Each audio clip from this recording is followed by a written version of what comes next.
Prometheus is the story of the first whistleblower and the original data breach. It involves a titan with a dangerous case of empathy, a fennel stalk full of stolen fire, and a punishment so elaborate it required its own full-time employee. The story of Prometheus is the story of humanity's first open-source revolution. Early humans huddle in caves, gnawing on raw meat and wondering why their stomachs hurt. They sleep in the cold, wake up in the cold, spend their days being cold. Their daily routine is brutally simple. Find food, eat food raw, try not to become food for something else. Everything is difficult, everything takes forever, and nobody thinks this is a problem because nobody knows there's an alternative. They're living in what we might call humanity's alpha version. Barely functional, missing critical features, but somehow still running. They don't know they need an upgrade because they don't know upgrades exist. Meanwhile, up on Mount Olympus, the gods are living their best lives. They've got ambrosia and nectar, immortality, and the ability to shapeshift for weekend entertainment with the humans. Divine privilege at its peak.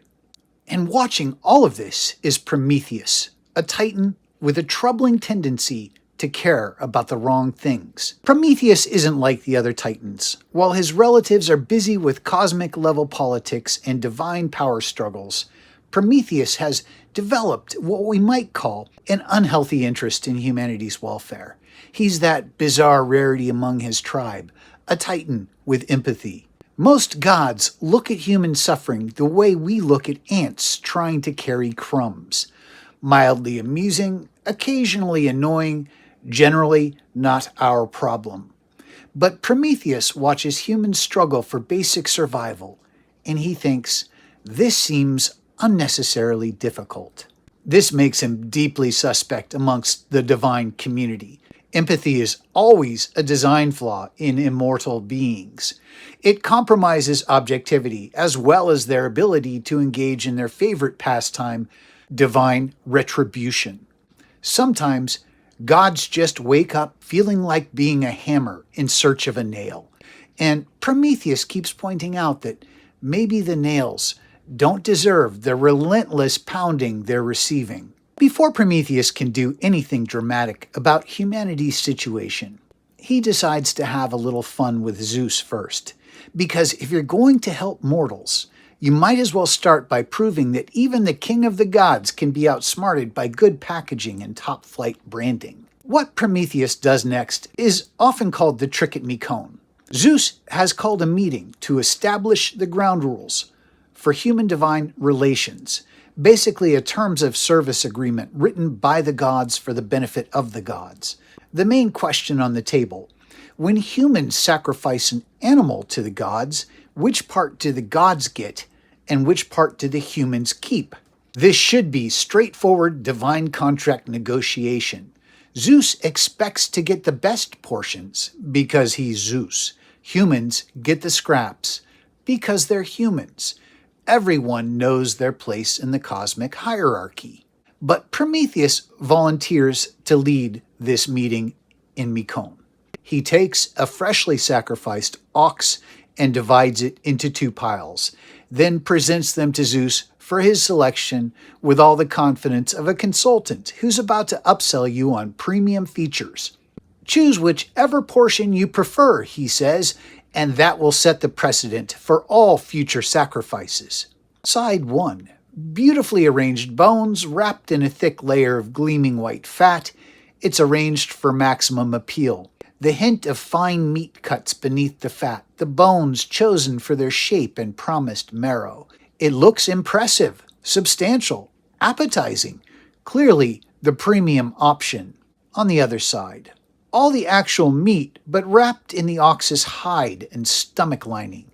It looks like garbage, covered with flies, unappetizing, the kind of thing you'd assume was the budget-level choice. Zeus, presented with what appears to be an obvious choice between quality and trash, chooses the beautiful fat-wrapped pile. Because when you're the king of the gods, you don't choose the option that looks like it came from the bargain bin. Zeus unwraps his selection with the satisfaction of someone who knows he's made the smart choice. Then he discovers he's holding a pile of bones wrapped in fat, the fine cuts trimmed away except for the hints. Essentially, divine-grade dog treats. It's like he's been left holding the world's first NFT, a unique, verifiably owned asset that turns out to be completely and utterly useless and worthless. The realization hits in stages. First, confusion. This doesn't look right. Then, understanding. I've been scammed. Finally, rage.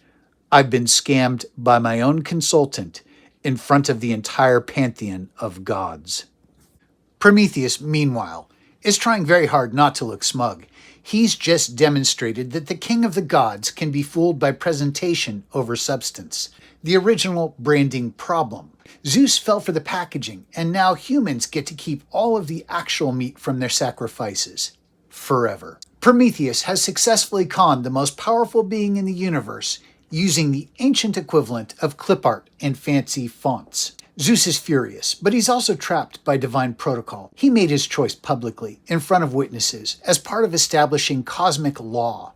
He can't take it back without looking even more foolish. The contract is sealed. But Zeus is nothing if not creative about revenge. If humans want to keep their meat so badly, fine. Let them try to enjoy it raw, in the cold, in the dark, because Zeus is about to confiscate humanity's access to fire. Now hold on, a sharp-eyed viewer might be thinking, didn't you say at the beginning that humans didn't have fire? So how can Zeus take away something they never had? Welcome to Greek mythology, which wasn't a single book, but a multi-century open-source project with terrible version control. You have different source files. You've got Hesiod's version, the early rigid code where Prometheus is a simple trickster. Then, centuries later, you get Aeschylus's version, a major rewrite for the Athenian market that refactors Prometheus into a tragic freedom-fighting hero. You can practically see the ancient code commit history in the log. Note, emergency patch, added sacrifice backstory to explain fire removal. Over time, hundreds of storytellers kept adding patches like this, forking the project and leaving old code commented out.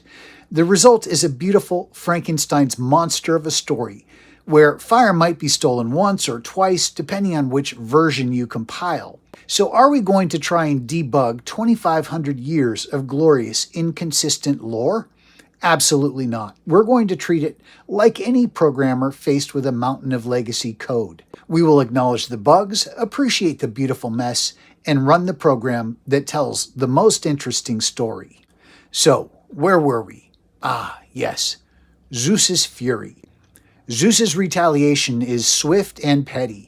He doesn't just take fire away from humans. He makes sure they understand it's a punishment. One day they're using divine fire for cooking and warmth. The next day it's gone. Every flame extinguished, every ember cold, every torch reduced to charred wood. Humans don't understand what they've done wrong. They're just suddenly back to raw mammoth and shivering in caves. Except now they have the memory of what they've lost. They know fire exists. They've seen it work, they've tasted cooked meat, they've felt warmth, but it's been yanked away without explanation. And this is where Zeus miscalculates. He assumes Prometheus will learn his lesson and stay out of divine politics. What he doesn't anticipate is that Prometheus, watching humans suffer for a trick he played, decides this has gone far enough. Prometheus looks at humanity's downgraded existence and thinks what any decent tech support person thinks when management makes a stupid policy decision that hurts users. I'm going to have to fix this myself. So he starts planning the most audacious corporate data breach in mythological history. The logistics of stealing fire from the gods are more complex than you might expect. This isn't just grabbing a torch and running. Divine fire is stored in secure locations guarded by immortal beings who take their security protocols seriously. Prometheus has a few options. He could try to steal it from Hephaestus's forge, but that's heavily monitored. Divine blacksmiths don't leave their workshops unattended. He could attempt to siphon it directly from the sun, but that requires getting uncomfortably close to Apollo's domain. and Apollo gossips. What Prometheus needs is a stealth approach, something subtle, untraceable, with plausible deniability. He settles on the ancient equivalent of copying files to a thumb drive. He takes a hollow fennel stalk, sneaks into the divine fire reserves, and lights one end. From the outside, it just looks like he's carrying a walking stick. Inside, divine fire burns slowly and steadily, a perfectly concealed way to smuggle premium content past celestial security. It's brilliant in its simplicity. No alarms, no witnesses, no obvious theft, just Prometheus taking a casual stroll through Olympus with the secret of civilization hidden in a piece of plant matter.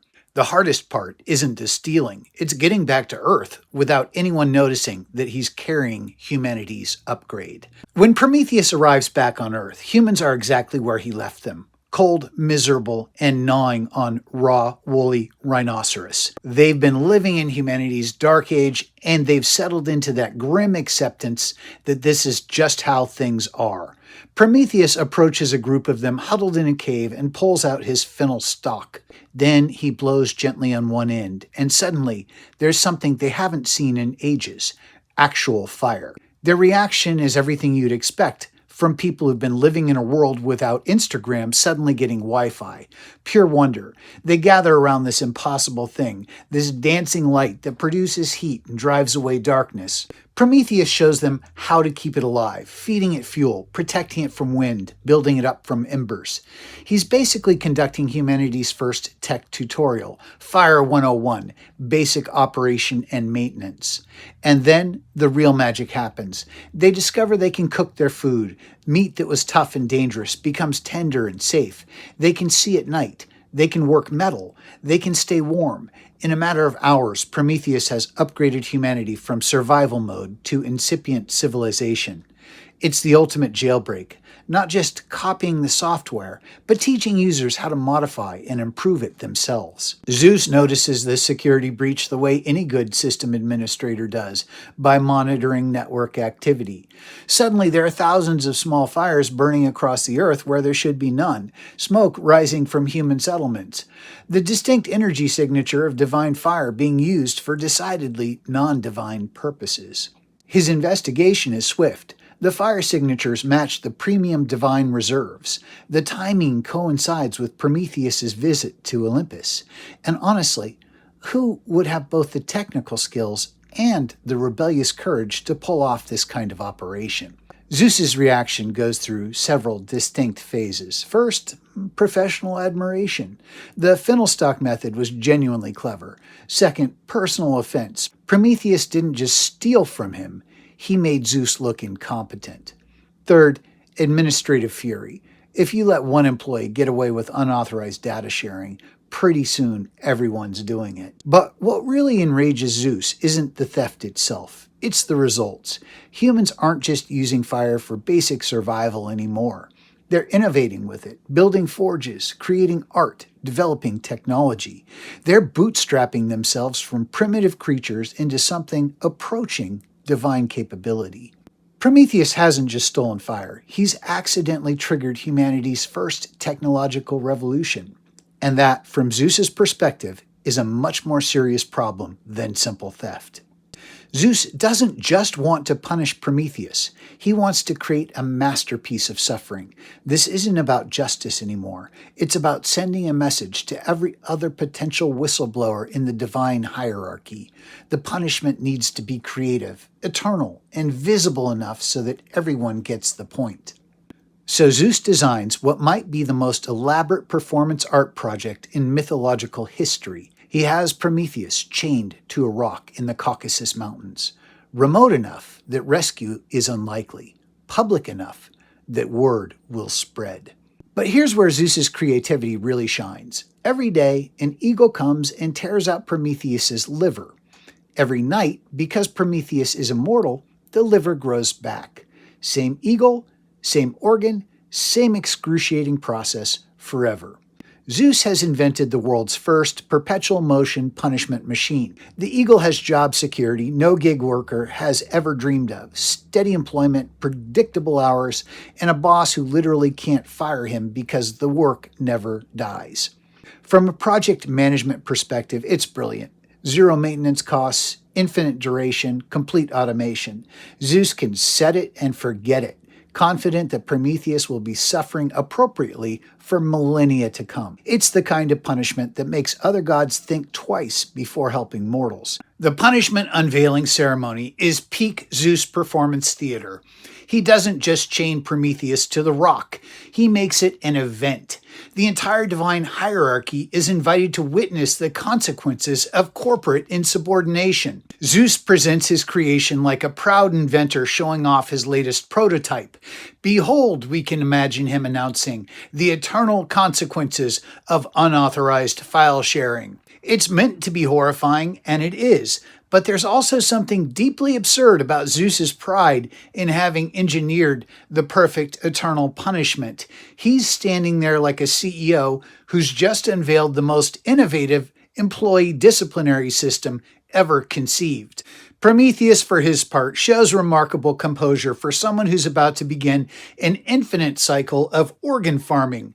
He doesn't beg, doesn't apologize, doesn't try to negotiate a plea deal. He just looks at Zeus with the expression of someone who knew the risks and decided the outcome was worth it. The eagle takes its position, the punishment begins, and Zeus settles back to watch his masterwork function exactly as designed, confident that he's created the ultimate deterrent against divine employees who get too attached to their users. Centuries pass. The eagle shows up for work every day with the punctuality of a Swiss timepiece. Prometheus screams, heals, and screams again. The mountains echo with the sound of divine justice operating at peak efficiency. The eagle eventually starts requesting the occasional day off for family leave, but HR denies them on the grounds of eternal contract obligations. But here's what Zeus doesn't anticipate. Punishment theater only works if people keep paying attention. After the first few decades, the novelty wears off. Gods stop making pilgrimages to watch Prometheus suffer. The deterrent effect diminishes. It becomes just background noise, another administrative process running in the cosmic background. Meanwhile, down on Earth, humans are doing exactly what Zeus feared they would do. They've taken fire and run with it. They're forging weapons, creating art, building cities, developing philosophy. They've gone from eating raw mammoth to writing poetry about the experience. Prometheus, chained to his rock, can see the smoke rising from their fires across the world. Every flame is proof that his theft worked. Every innovation, every cooked meal, every warm hearth is a small victory over divine gatekeeping. The eagle, for its part, has developed what we might call a professional relationship with its victim. After a few hundred years of the same routine, there's something almost cordial about their daily interactions. It's the world's most horrific office job, but it does have a predictable schedule. The whole system develops its own bizarre rhythm. Prometheus learns to time his philosophical observations between screaming sessions. The eagle starts showing up with the reliability of a civil servant, not early, not late, just professionally punctual about organ removal. Local shepherds begin using the screaming as a timekeeping device. Oh, it's noon. There goes Prometheus's liver again. The punishment becomes so routine it's practically municipal infrastructure. Zeus occasionally checks in on his masterwork, expecting to find Prometheus broken and repentant. Instead, he finds someone who's turned eternal suffering into a meditation practice. Prometheus has had centuries to think about fire, humanity, and the nature of divine authority, and he's reached some conclusions Zeus probably wouldn't appreciate. The irony is that Zeus's perfect punishment has given Prometheus the one thing immortal beings rarely get: unlimited time to reflect. While other gods are busy with their day-to-day divine drama, Prometheus is chained to a rock, thinking deeply about whether his choices were worth it. Every evening, when the liver grows back and the eagle clocks out, Prometheus looks down at the world full of human fires, and we can imagine him thinking, yes, absolutely worth it. This is not the psychological outcome Zeus was hoping for. Eventually, Heracles shows up. This is during his famous 12 labors, when he's basically a divine problem solver with anger management issues and a really impressive resume. He's wandering through the Caucasus Mountains, probably looking for something else to heroically kill, when he hears the daily screaming session. Heracles investigates and finds this bizarre corporate punishment still running after centuries. Prometheus, mid-liver extraction, manages to explain the situation between screams. Heracles, who has his own complicated relationship with divine authority, looks at this setup and thinks, this seems excessive, even for Zeus. So he does what Heracles does best. He solves the problem with overwhelming violence. One arrow is shot through the eagle, and suddenly Zeus's perpetual motion punishment machine grinds to a halt. The most reliable employee in the history of diabolical punishment just became an unemployment statistic. Heracles breaks the chains, helps Prometheus down from the rock, and essentially performs the world's first divine whistleblower rescue operation. No paperwork, no legal proceedings, just direct action against administrative overreach. Zeus, when he finds out, is faced with an interesting political problem.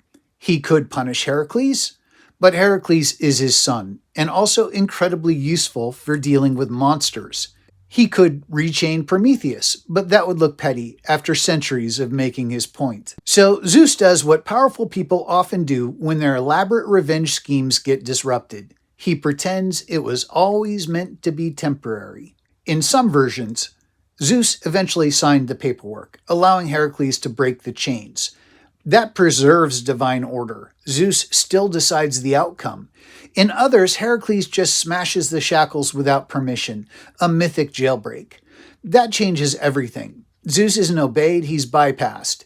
And Prometheus, even in chains, proves the gods can be hacked. The choice of version tells you whether this is a story about cosmic law or subversion and rebellion. And that's how humanity's first open-source revolution ended, with a rescue operation, a dead eagle, and Zeus quietly pretending that centuries of liver-based punishment were always part of a measured, temporary response. But here's what's remarkable about the whole affair. By the time Prometheus gets rescued, it doesn't really matter anymore. Fire has been in the world for centuries. Humans have forked it, iterated on it, built entire civilizations around it. You can't uninvent fire any more than you can uninvent the wheel. Prometheus gave humans fire, and they turned it into metallurgy, cooking, art, and eventually the technology to write down the very story we're telling today. Every barbecue, every birthday candle, every industrial forge is a small act of rebellion against the idea that knowledge belongs only to those in power. So, strike that match, light that candle, give Prometheus another chance to flip Zeus the bird. Zeus got his revenge, but Prometheus got something better. He got to be right. The theft was worth it, the punishment was worth it, the centuries of having his liver torn out were worth it, because the alternative was leaving humans cold and hungry in caves forever. And that's how a simple religious transaction between a king and a sea god— Wait, that's the wrong story. This is how a titan with empathy and a hollow stick changed the course of human civilization, one stolen flame at a time.